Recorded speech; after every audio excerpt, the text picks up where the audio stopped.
grade and is interested in art, singing, fashion designing, and acting. He is Joshua, and his speech topic for today is Edge of 17. His speech will be evaluated by Ashton. Joshua, Edge of 17.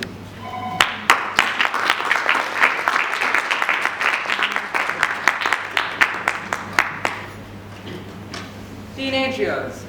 The years denoting people with the ages of 13 to 19 usually take up a major portion of our youth. Teenagers, as they said, are the most misunderstood people on the planet. They are expected to act like adults when they are really treated like children.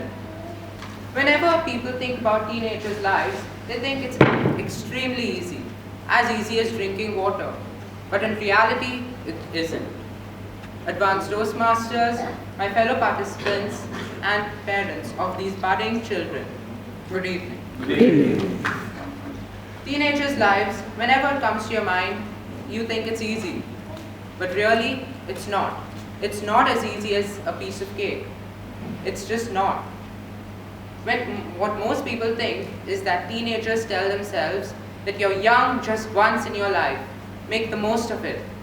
But in reality, they tell themselves, you're young only once in your life. Is it over yet? So, today, my name is Joshua, and I will be giving you a small speech on the many problems that teenagers face. And how their lives are much harder than those of adults. The first topic I'll be teaching is common between adults and the teenagers. That is, believe it or not, arriving at a party. So this is how you think a teenager enters. Ding dong, hi! The pursed lips, the dark clothes, and the slow movement he walks makes you feel that he's overconfident and doesn't bother on what people say and what they think about him. But in reality, he's on the verge of breaking down. This is what the teenager feels inside when he enters a room. Ugh, is my hair too flat? Oh my goodness, why did I wear these pants? They make my legs look enormous. Oh, this pimple on my nose looks like my nose is growing a nose. So, these are the common thoughts going about in a teenager's mind when he enters a room. Another important problem is the examination stress, the pressure to do well in schools. A majority of the teenagers in Western countries and in the Middle East are told by their parents, by their teachers, by these institutions, that if they don't perform well in schools, they'll end up living a horrible life, a life with no particular future, with no aim, which will soon result in depression, in anxiety. This has become a major problem throughout the world for teenagers.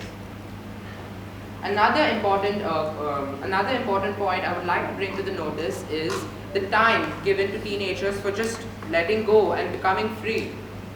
Teenagers get up at about 5 or 4 in the morning, I guess, for school and end up coming home at about 2:30. At 3:30, it's the time for tuitions, the time for classes, just for brushing up on what was taught in school.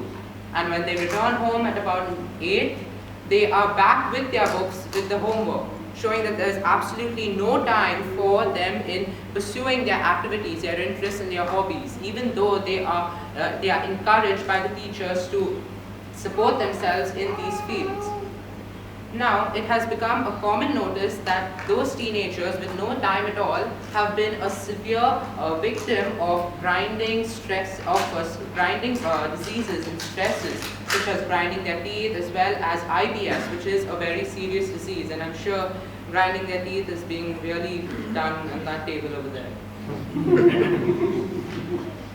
Another important problem I would like to touch upon is the fact that teenagers don't believe in themselves.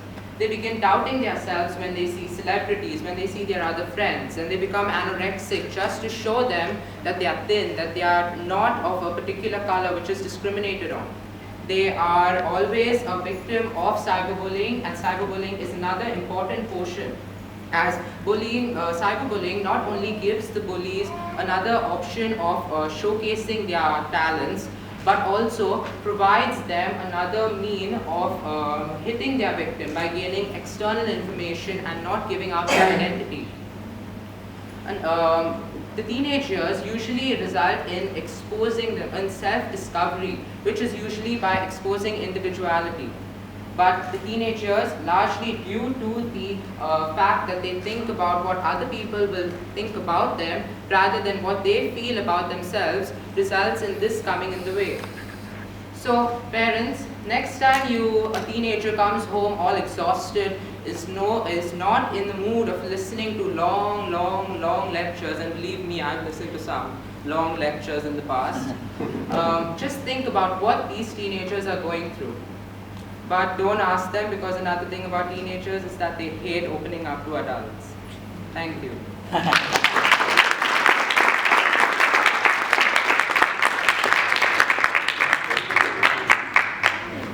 Thank you, Joshua. I'm sure all the teenagers might be feeling comfortable now. 1 minute silence for the speech evaluations. I would like to request the audience to please put their phones on silent mode.